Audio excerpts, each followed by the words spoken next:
Bismillahirrahmanirrahim. Teman-teman sekalian yang dimuliakan Allah, saya akan melanjutkan pembacaan buku koreksi peringatan Maulid Nabi Muhammad sallallahu alaihi wasallam, yakni terjemahan dari kitab Tanbihat Al-Wajibat Liman Yasna Al-Maulid bi Al-Munkarat karya Hadratus Syekh Kiai Haji Muhammad Hashim Asy'ari. Saya akan melanjutkan yakni peringatan ketiga. Syekh Tajuddin Umar bin Ali Al-Lakhami Al-Sakandari yang terkenal dengan julukan Al-Faqihani rahimahullah, salah seorang pemuka ulama Malikiyah, menjelaskan keharaman peringatan Maulid seperti keterangan di atas.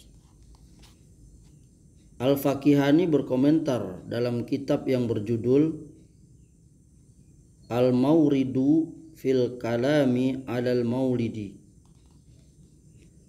Pembahasan tentang Maulid Nabi SAW ini terbagi menjadi dua bagian dan dibedakan antara dua keadaan. Pertama, jika peringatan Maulid dilakukan oleh seorang laki-laki dengan menggunakan uangnya sendiri untuk diberikan kepada keluarga, para sahabat dan kerabatnya, lalu mereka tidak melampaui batas dalam mengkonsumsi makanan dalam peringatan Maulid tersebut dan tidak melakukan dosa sedikit pun, maka inilah Maulid yang kami nilai sebagai bid'ah yang makruh. Catatan kaki nomor 2, menurut salah seorang ulama besar, Syekh Yusuf Ad-Dahwi, pendapat ini tidak mempunyai pijakan la wajhu, sehingga yang benar adalah seperti keterangan sebelumnya, yaitu sunnah atau mubah. Karena tidak ada satupun ahli ketaatan, ahlu ta'ah masa lampau yang melakukannya, yaitu para fuqaha dan ulama. Kita ulangi ya. Maka inilah Maulid yang kami nilai sebagai bid'ah yang makruh, karena tidak ada satupun ahli ketaatan, ahlu ta'ah pada masa lampau yang melakukannya, yaitu para fuqaha dan ulama, para lentera zaman dan perhiasan tempat. Kedua, Maulid yang dimasuki oleh jinayat atau tindak pidana dan dapat menimbulkan kesulitan sehingga salah seorang anggota masyarakat terpaksa memberi sesuatu. Raganya memang memberi, namun hatinya merasa sedih, tidak rela dan merasa sakit karena pedihnya penganiayaan. Seorang ulama berkata, mengambil harta dengan memanfaatkan jabatan itu seperti mengambil harta dengan pedang. Apalagi jika peringatan Maulid tersebut disertai dengan lagu-lagu. Kondisi perut para peserta Maulid serba kekenyangan, dengan diiringi alat-alat musik yang batil seperti rebana dan seruling. Bercampurnya kaum laki-laki dengan para pemuda amrod atau anak atau orang laki-laki yang berwajah cantik mirip wanita, dan para wanita yang dapat menimbulkan fitnah.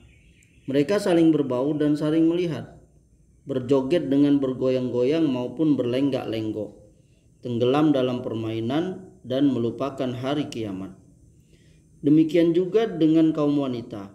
Ketika mereka mengadakan peringatan Maulid khusus wanita, mereka mengeraskan suara dengan berteriak-teriak dan mendendangkan lagu-lagu, dan melewati batas dalam membaca Al-Quran maupun zikir dari apa yang sudah disyariatkan atau dari apa yang berlaku pada umumnya.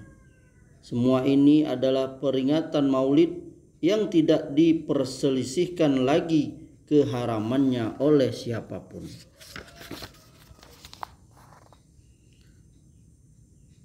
Pendapat Al-Faqihani di atas diikuti Syekh Jalaluddin As-Suyuti rahimahullah.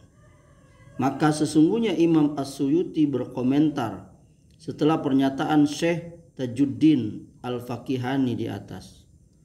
Pernyataan Al-Faqihani